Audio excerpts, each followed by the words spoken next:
Warren Buffett just did something that has Wall Street stunned. He quietly bet nearly $1 billion on two of America's most controversial homebuilders. That's right, while everyone's terrified of a housing crash, Berkshire Hathaway was buying in silence. But here's the shocking part. These builders aren't making most of their money selling homes anymore. They're making it by becoming America's biggest landlords. And once you understand why, you'll see exactly why Buffett's billion-dollar move might be the smartest housing play of the decade.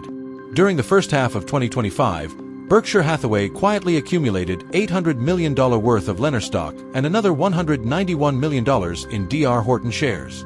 Together, that's just over $1 billion bet on a market everyone else says is on the verge of collapse. Now think about that for a second.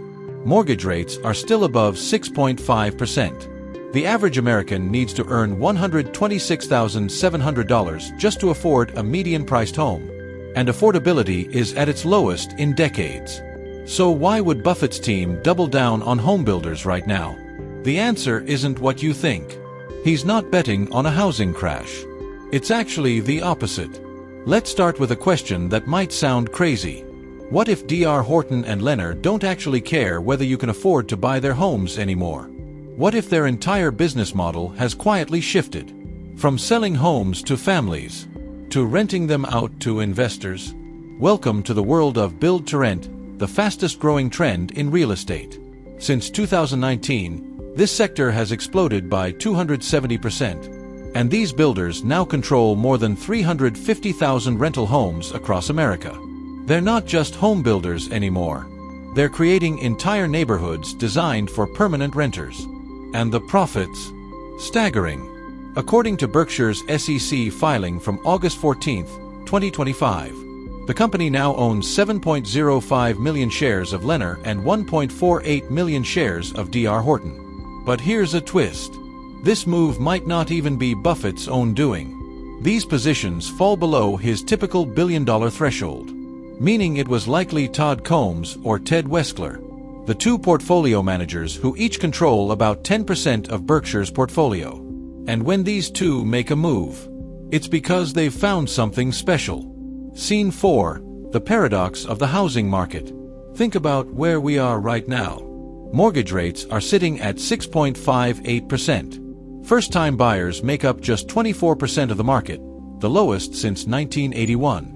And the median home price hit $435,300 in June 2025. Most households can't even qualify for a mortgage anymore.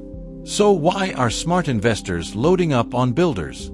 Because these companies have discovered a secret weapon, a business model that makes money whether. Take D.R. Horton, for example. Since launching its build-to-rent division in 2019, the company has quietly built over 14,000 rental homes across 33 states, with more than 38,000 homes in inventory for 2025. And here's the kicker. In their last quarter alone, they sold 1,165 single-family homes worth over $313 million. Not to families, but to institutional investors. Entire neighborhoods, sold in bulk to Wall Street. Lennar's doing the same thing. They've partnered with Invitation Homes, the massive rental company that already owns 80,000 single-family homes across America, through a joint venture called Upward America, backed by $1.25 billion from Centerbridge Partners and Alliance Real Estate. They plan to deploy more than $4 billion to buy and rent homes nationwide. That partnership already includes 4,400 homes across Florida, Texas, and the Carolinas. And it's only the beginning. Here's why it's so profitable. Before 2008, build-to-rent homes made up just 3% of all new construction. No, it's 9% and growing fast. In 2023 alone, nearly 27,500 new build-to-rent homes were completed.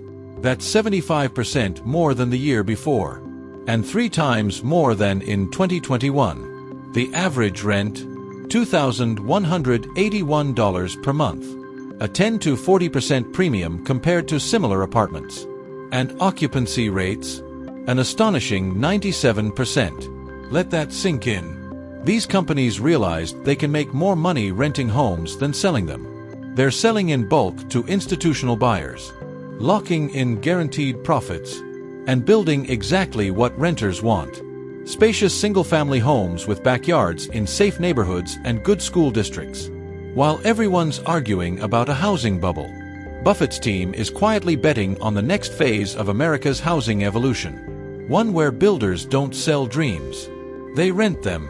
So the question becomes, if the housing market's supposed to be collapsing, why are the world's smartest investors doubling down? Because the housing crisis might not be a threat to them. It might be their golden ticket.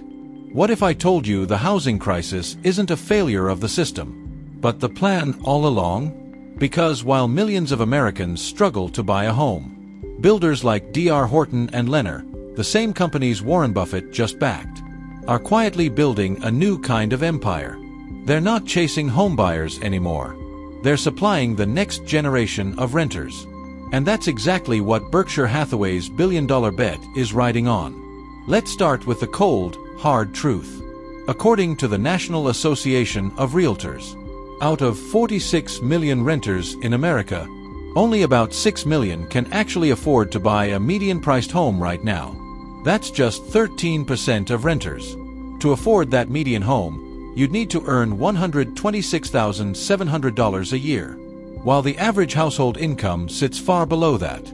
Meanwhile, 31% of households are already cost-burdened, spending more than 30% of their income just to keep a roof overhead. This isn't a glitch in the system, it's the new business model. Because when homeownership becomes impossible for most people, renting becomes the only option. And guess who's perfectly positioned to supply those rentals? The same builders who used to sell you homes. Take California, for example. The median monthly payment for a mid-tier home there has now surpassed $5,900. To qualify, you'd need an income of $237,000 a year. Literally double the state's median household income. Since 2020, average monthly payments have jumped 82%. Now look at that from the builder's perspective. If buyers can't afford to buy, why keep chasing them? Instead, sell to institutions that can buy entire communities in cash and rent them back to those same families at a premium. That's exactly what's happening right now. Let's zoom in on the numbers. In Phoenix, there are already 10,000 build-to-rent units, with another 4,460 under construction. Dallas, Fort Worth, also over 10,000 units. Atlanta, another 3,300 and counting. These aren't random markets, they're the fastest-growing metro areas in the country. Places where population is booming but homeownership is slipping out of reach. And if you're wondering who's filling these rentals, it's not retirees.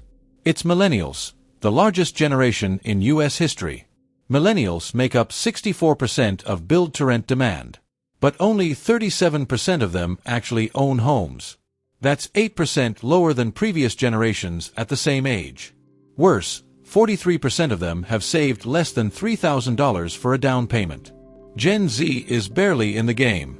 They represent just 3% of homebuyers, yet they dominate the rental market. This is the foundation of Buffett's team's strategy. They know an entire generation has been priced out of ownership. And when that happens, the real money shifts from mortgages to monthly rent checks. Now, let's address the elephant in the room: quality. D.R. Horton, despite being America's largest homebuilder, has a 1.3 star rating on consumer review sites and over 1,000 complaints filed with the Better Business Bureau. We're talking about issues like leaks, mold, cheap materials, you name it. But here's the brutal truth. For rentals, quality doesn't matter as much as cash flow. These homes sell for around $369,600. That's 28% below the national average. Institutional investors love that. They're not asking, is this the perfect home? They're asking, will tenants pay rent on time?